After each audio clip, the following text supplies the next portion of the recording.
Hi everyone and welcome to another video. My name is Daniel. Today we're going to be looking at some of the ideas around psychodynamic theory, which is Freudian. So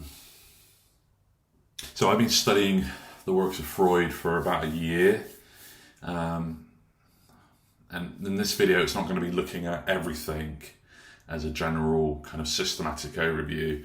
Rather, it's going to be looking at particular concepts. And the reason why is because I found that these particular concepts have been useful for me as a way, a tool in managing my own mental health, as well as finding opportunity in looking and doing things and behaving in ways that are different in the field of care. And I'm going to be highlighting this about care because there's, in my own experience, there seems to be this kind of trend culture where we, as care workers, support workers, clients who have a learning disability or autism or mental health, there seems to be this trend that's very rigid, where we all respond in this sort of same way and we all do the same thing for each individual. It's just not person-centered.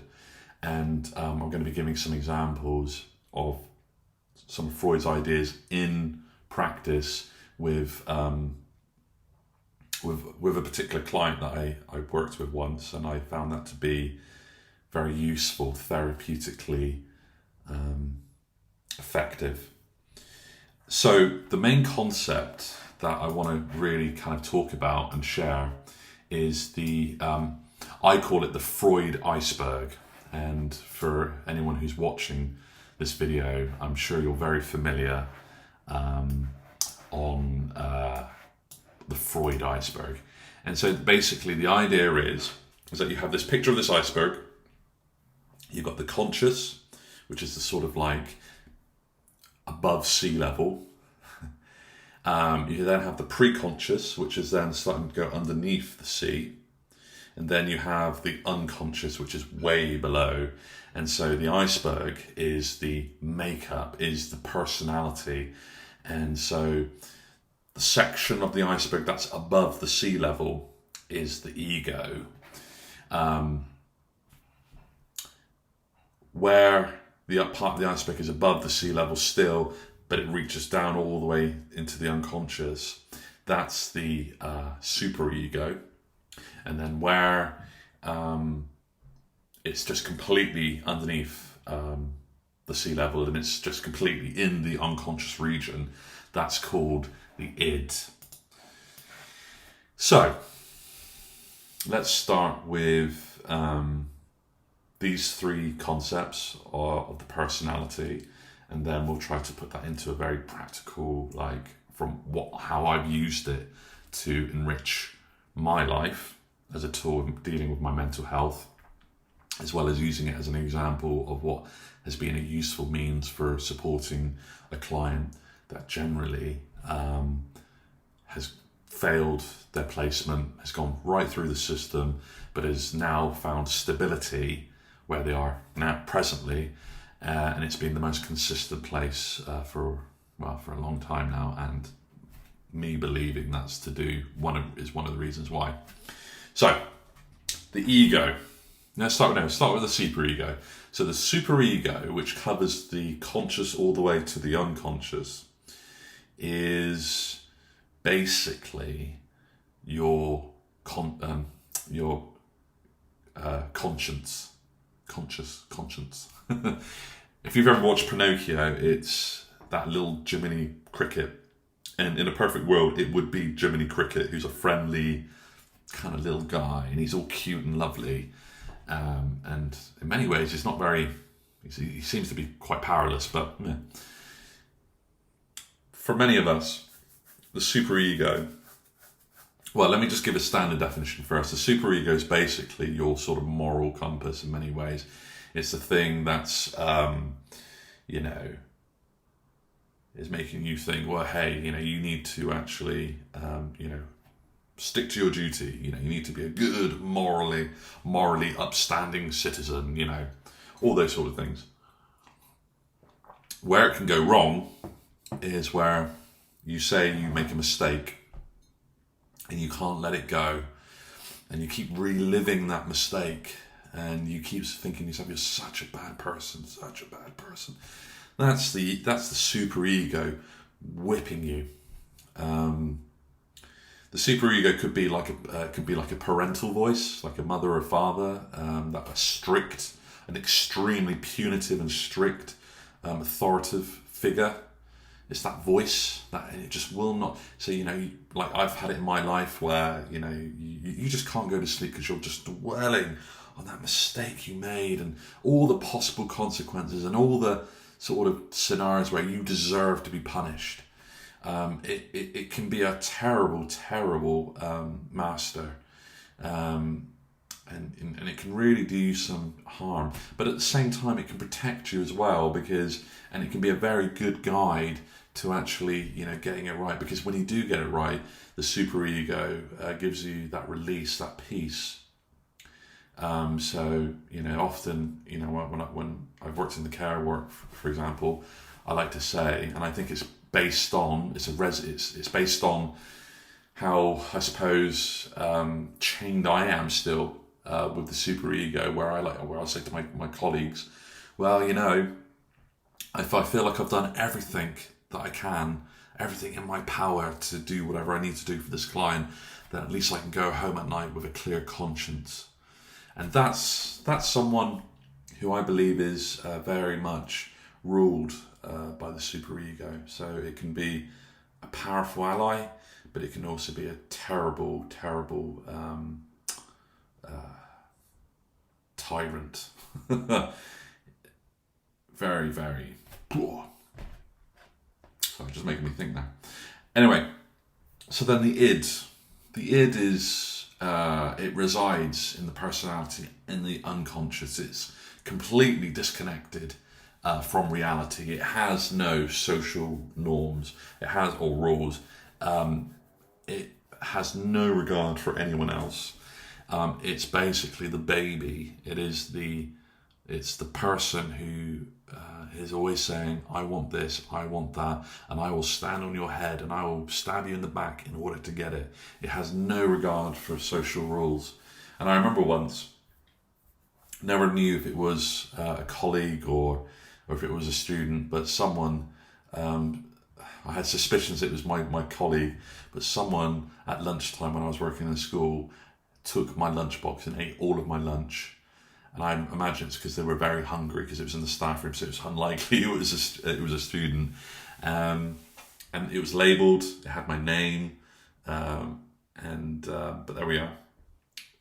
But I would imagine the impulses of hunger were very great in that person, that they were ready to upset another person in order to have that gratification. It's a bit of a weird example, but so the id is like, it's very much like, I suppose, from the film It, because id does mean it. It's an unusual, bearish, monstrous kind of thing, it just wants, it consumes, and it doesn't care about other people. So it's the selfish element, I suppose. And the ego is the ego is mainly in the conscious. It's grounded in the reality of now, aware of the social issues, aware of its own personal needs and wants and desires. And the ego in this example is the sort of diplomat between the superego and the id, because here's the problem. The id and the superego, which are opposite ends, the superior moralistic master, disciplined person, whatever you want to call it, and this me, selfish monster, hedonistic kind of thing, they're constantly clashing. And and if there's no ego, then one of these guys is gonna rule and be dominant. So the ego comes in, and don't get this is. And sorry, I'm not giving the id any due here, because the id also is needed, because you do matter. You do need to be at times selfish for yourself. Your desires and your wants are also important, as well as, you can't be completely altruistic. You can't be completely, moral, superiorly virtuous and moral. You have to be you as well. There is an element that's of your wants and your needs are important. And if you don't have those wants and needs, you will die. To eat, to drink. Those are the desires. So that's important as well. So, and I suppose this is also as a result that I'm perhaps still more super ego than I am id. And so here's the issue. Here's the great thing about it. The ego is bringing harmony and balance to both these two conflicting parties.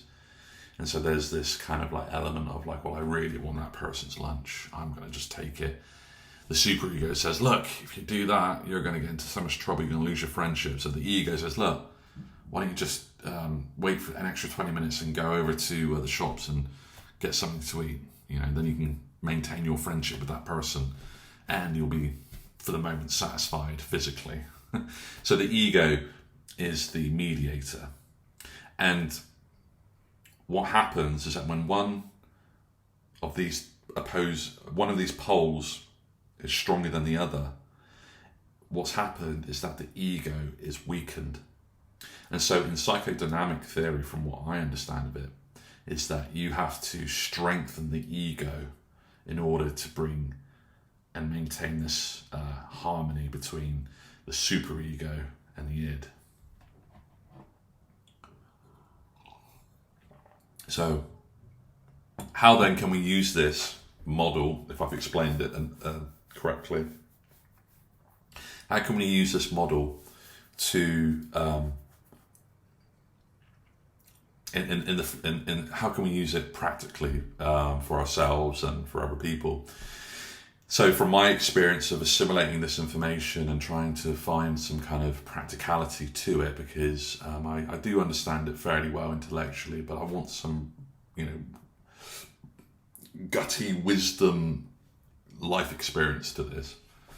So there's once where, actually it was 3-4 weeks ago, I think maybe a bit before that, I was walking into a shop called Oxfam because I wanted to see if there was any decent second-hand books. And for some reason, out of the blue, I became paranoid. I became anxious. And I heard this voice, not auditory, but I heard this intuitive voice say to me, you don't deserve to be here. You're not allowed to be here. You should feel guilty, And from my past, I've struggled with depression and anxiety, and I still do today. Not as bad, thankfully, praise the Lord. But I was aware that something happened to my computer then. But this sudden impulsive moment of where I felt like I couldn't be part of a community inside the shop, so irrational and so neurotic. Why? And I realised by using this sort of model that this is my super ego talking. That the super ego is like, well, you've got stuff to do. You shouldn't be here. You need to be doing something else. You need to go back home or whatever. And one of the problems with the superego is that it makes you terribly self-isolated. And that might be one of the reasons why there's so much depression, is because people feel so damn guilty because their own voice, their own self will not give them rest. And so in that moment, I realised, oh, hang on a second. That thought of I don't deserve to be here in this shop with these people just because I want to look at some books is completely irrational and is not true. I have just as much right as anyone else to go into this shop. I haven't done anything wrong. And so I realised in that moment of insight, I need to strengthen my ego. I need to bring myself back into reality. And so I took a few deep breaths And I had to realise in myself that there was nothing wrong in this present moment. And so all of this was happening in what, like 10 to 20 seconds. It wasn't terribly long. It was long enough. Long enough for me to make a decision where I could have actually gone with that impulse, that voice, and be like, no, I'm not going to be here. And that's then contributing to my isolation. It's damaging my own mental health. So I realised that, actually, I need to strengthen my ego in this moment because I'm feeling that actually this good old superego, he's got me in a headlock at the moment. And so applying a bit of grease oil, I was able to remove my head from his arms and feed that ego and think, well, hang on, let's just do a bit of mindfulness. Let's do some chanting just to bring myself back into the eternal now. And that's one of the issues as well, is that, we find that, I find anyway, that, these sort of feelings of guilt, feelings of unworthiness, those thoughts, they have no root in reality at all. They are part of your own way of seeing things. And so another way of realizing was actually, I need to clean my glasses being my ego, because this superego dust is really mucking up with my vision at the moment. So I just need to put the ego glasses back on. Yeah. So that's I suppose a practical example for me of this Freudian idea of ego, superego, and id. And then moving more into a practical opportunity of clients who display challenging behaviour. Funny enough, I feel this client was more of an id than they were of a superego. And this is interesting because I'll give you the background story. So this person had a failed placement. This person had hurt staff, had hurt themselves. A very stressful time. It was not working out. And then they came to us.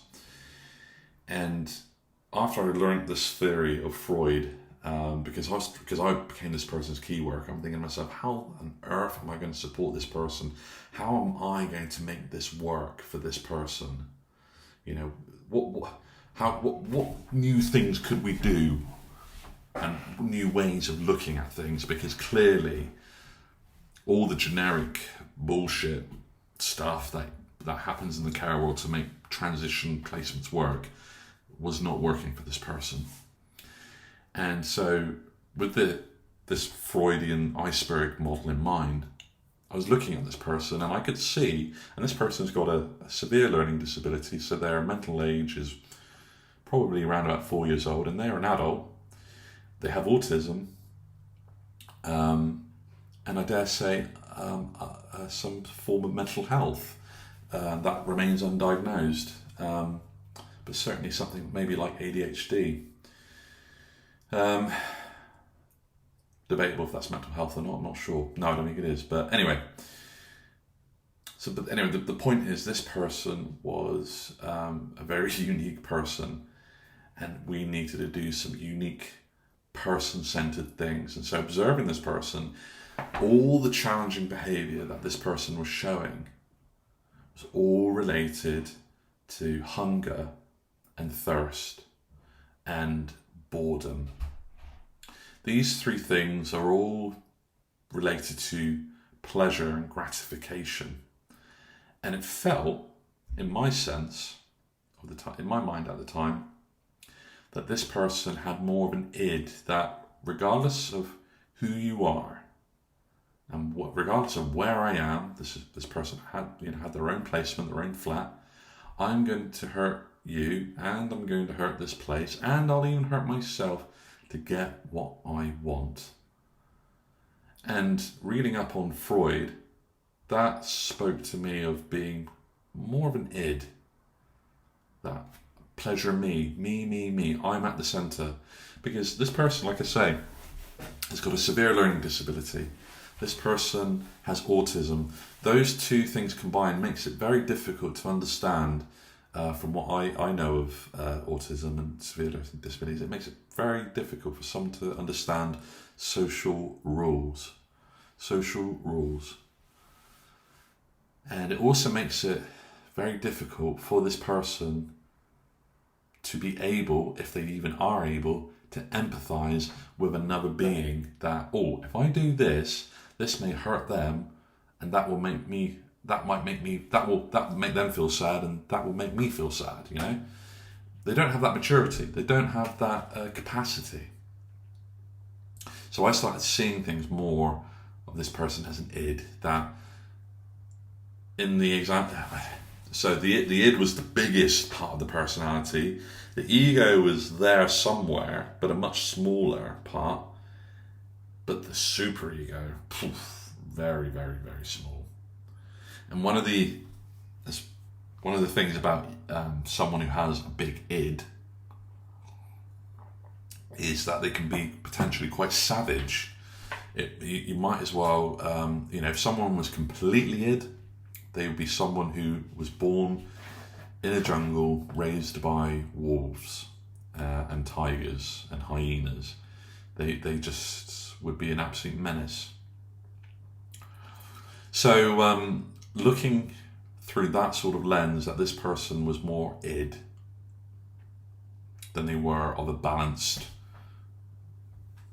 combination of the three, I did things differently. And the first thing I did was let's reduce the amount of restrictions that are on this person. So let's stop locking all the cupboards. Let's involve and empower this person to be there as much as possible. Let's find other ways of communication, because this person was non-verbal. Let's find ways to communicate these specific things that they want, all of that sort of stuff. And it worked. Not perfectly, but there was the rate of challenging behaviour reduced tenfold. Incredible.